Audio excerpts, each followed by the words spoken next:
Hello guys, in this video we are going to learn how to update your Chrome app on your computer. So launch the Chrome browser, tap on these three dot options and go to help, and within the help you have this about Google Chrome. Just select that, which will open this page where it will automatically start checking for the update.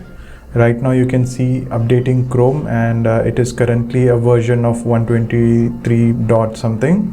So once the update is completed, you need to reload or relaunch the Chrome application, and then it will automatically get updated to the latest version. So let's just wait until it gets updated. Now based on your network speed, the update will take a while, and you can see it is near to update and it's asking me to relaunch.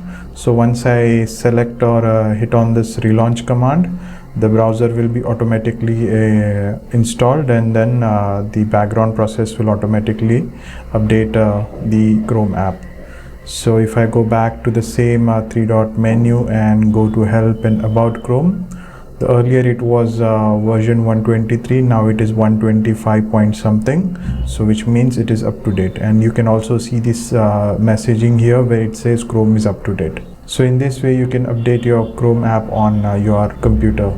I hope you find this video helpful. Please hit that like button and subscribe if you haven't already. Thank you for watching. Cheers.